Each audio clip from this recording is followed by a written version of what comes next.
పాలకుల నిర్లక్ష్యం ప్రజలకు శాపాలుగా మారుతున్నాయి. మన దేశంలో ఇదేమీ కొత్త కాదు. ప్రజల నుంచి డబ్బు తీసుకుని ప్రజలకు సేవలందించాల్సిన ప్రభుత్వం నిర్లక్ష్యంగా వ్యవహరించడంతో ప్రజల ప్రాణాలకు ముప్పు వాటిల్లుతోంది. తాజాగా మధ్యప్రదేశ్లోని ఇండోర్ నగరంలో కలుషిత నీరు తాగి వందలాది మంది ఆసుపత్రి పాలయ్యారు. కనీసం 13 మంది ప్రాణాలు కోల్పోయారు. వారిలో 6 నెలల పసికందు ఉండడం అత్యంత దారుణం.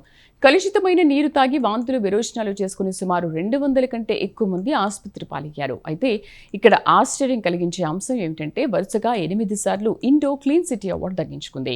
మరి క్లీన్లీనెస్ కేవలం పై మెరుగులు చూపించేందుకేనా అన్న విమర్శలు వినిపిస్తున్నాయి. తాజాగా ఇండోర్ ఘటనకు సంబంధించి మరింత సమాచారం ఇప్పుడు చూద్దాం.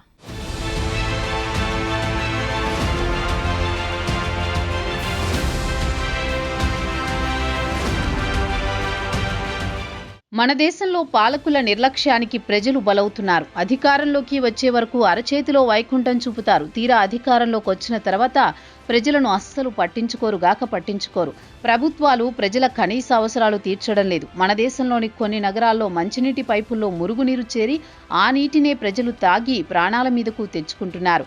ఇలాంటి ఘటనలు మన దేశంలో ఇప్పటికే చాలాసార్లు జరిగాయి.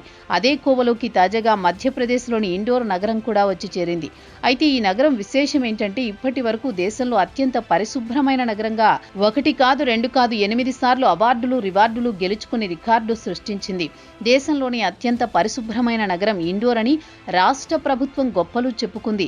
అంతర్జాతీయంగా పేరు కూడా గడించింది. తీరా చూస్తే పేరుకు శుభ్రమైన నగరంగా అవార్డు దక్కించుకున్నా అసలు నగర ప్రజలకు కనీస స్థానిక మున్సిపాలిటీ అవసరాలు తీర్చడం లేదు. నిర్లక్ష్యం వహిస్తూ ప్రజల ప్రాణాలు తీస్తోంది.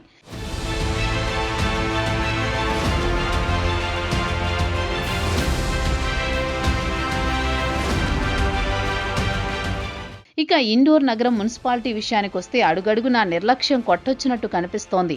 వ్యర్థాలను వేరు చేయడంలోనూ పరిశుభ్రతను పాటించడంలో ఘోరంగా విఫలమవుతోంది. ఇండోర్ నగరంలోని భగీరథపుర ప్రాంతానికి చెందిన ప్రజలు డిసెంబర్ 29 నుంచి మున్సిపాలిటీ సరఫరా చేసే కలుషిత నీరు తాగి క్రమంగా అనారోగ్యం పాలవుతున్నారు. మున్సిపాలిటీ నీరు త్రాగి 13 మంది ప్రాణాలు కోల్పోయారు. మరో 200 మంది కంటే ఎక్కువ మంది ఆసుపత్రి పాలయ్యారు. కలుషిత నీరు తాగిన ప్రజలు వాంతులు విరేచనాలతో ఆసుపత్రుల పాలయ్యారు. కాగా నగర మేయర్ మాత్రం మొత్తం 294 మంది పేషెంట్లను నగరంలో వివిధ ఆసుపత్రుల్లో చేర్పించామని చెప్పారు. వారిలో 93 మంది డిశ్చార్జి అయ్యారని తెలిపారు. 32 మంది ఐసీయూలో ఉన్నట్లు మేయర్ హైకోర్టుకు సమర్పించిన నివేదికలో వివరించారు.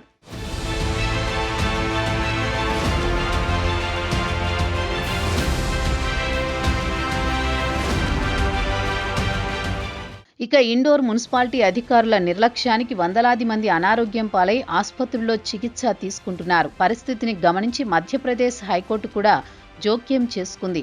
వెంటనే ఈ దారుణ ఘటనకు సంబంధించి నివేదిక ఇవ్వాలని ఆదేశించింది. ఇక మధ్యప్రదేశ్ ప్రభుత్వం కంటితుడుపు చర్యగా కమిషనర్తో పాటు పలువురు అధికారులకు సస్పెండ్ చేసి చేతులు దులుపుకుంది. ఘటనకు సంబంధించి విచారణకు ఆదేశించింది. ఇక ఇండోర్ మున్సిపాలిటీ సరఫరా చేసే మంచినీళ్ల పైప్ లైన్ల విషయానికి వస్తే పైప్ లైన్లు అక్కడక్కడా తుప్పుపట్టి కనిపించాయి. కొన్ని డ్రింకింగ్ వాటర్ నెట్వర్క్ పైప్ లైన్లు అక్రమంగా నిర్మించిన టాయిలెట్ల కింద నుంచి, అలాగే పోలీస్ అవుట్ పోస్టుకు సమీపంలో అక్రమంగా నిర్మించిన భవనం కింద నుంచి వెళుతున్నాయి. ఇవన్నీ చూస్తుంటే మున్సిపాలిటీ ఎంత నిర్లక్ష్యంగా వ్యవహరిస్తుందో తేలిగ్గానే ఊహించుకోవచ్చు.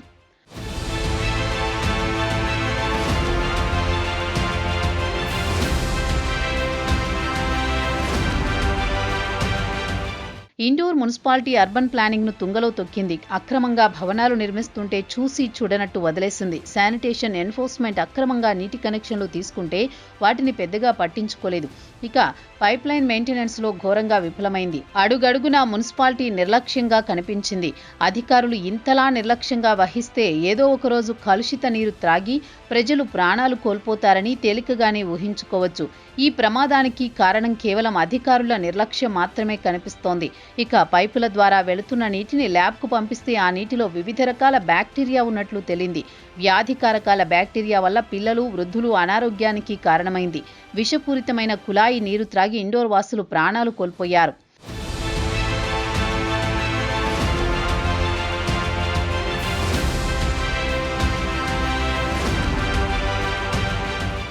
ఇక అధికారులు కూడా ప్రమాదాన్ని తక్కువగా చేసి చూపించడానికి ప్రయత్నించారు. ముందుగా 8 మంది అని, తర్వాత 10 మంది అని, అటు తర్వాత 13 మంది కలుషిత నీరు త్రాగి చనిపోయారని చెప్పారు. అయితే స్థానికులు మాత్రం మృతుల సంఖ్య ఇంకా చాలా ఎక్కువగానే ఉంటుందన్నారు.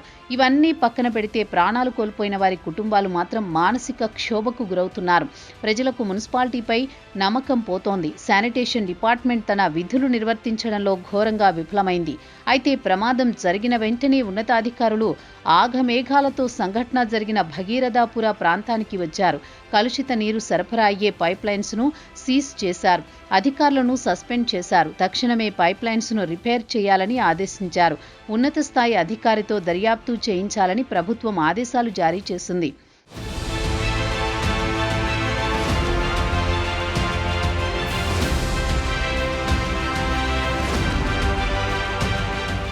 నగరంలో నీటి మొత్తాన్ని శాంపిల్స్ తీసుకుని పరీక్షలకు పంపాలని నిర్ణయించింది.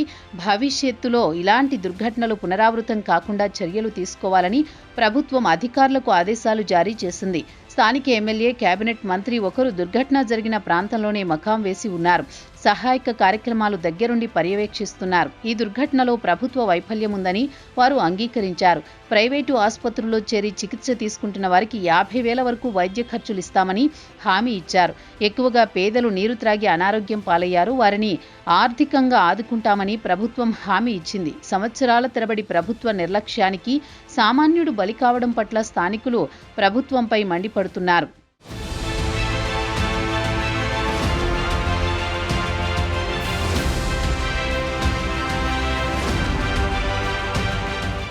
ఇండోర్లో జరిగిన విషాదం కేవలం ఒక్క నగరానికే పరిమితం కాదు, దేశంలోని ప్రతి నగరంలో ఉన్న సమస్య. అయితే ప్రమాదం జరిగినప్పుడు మాత్రమే నాయకులు హడావుడి చేసి తర్వాత మాయమవుతారు. దేశంలోని ప్రతి నగరంలో మంచినీటి పైప్ లైను పక్కన మురుగునీరు పైప్ లైన్ వెళ్తూ ఉంటాయి. కాలం చెల్లిన పైపులు పగిలి నీరు కలుషితమవుతాయి. అదే నీటి వన మున్సిపాలిటీలు ప్రజలకు సరఫరా చేస్తాయి. అవి తాగిన ప్రజలు మృత్యువాత పడతారు. ఇకనైనా ప్రభుత్వాలు under ground water pipe lines maintenance దృష్టి పెడితే చాలు అని ప్రజలు కోరుతున్నారు. అవార్డులపై ఉన్న శ్రద్ధ మంచినీటిపై చూపించండి చాలు అంటూ చురకలు పెడుతున్నారు ఇండోర్ వాసులు. మరి ఇండోర్ ట్రాజెడీ దేశంలోని ఇతర నగరాలకు వేకప్ కాల్ అవ్వాలని కోరుకుందాం.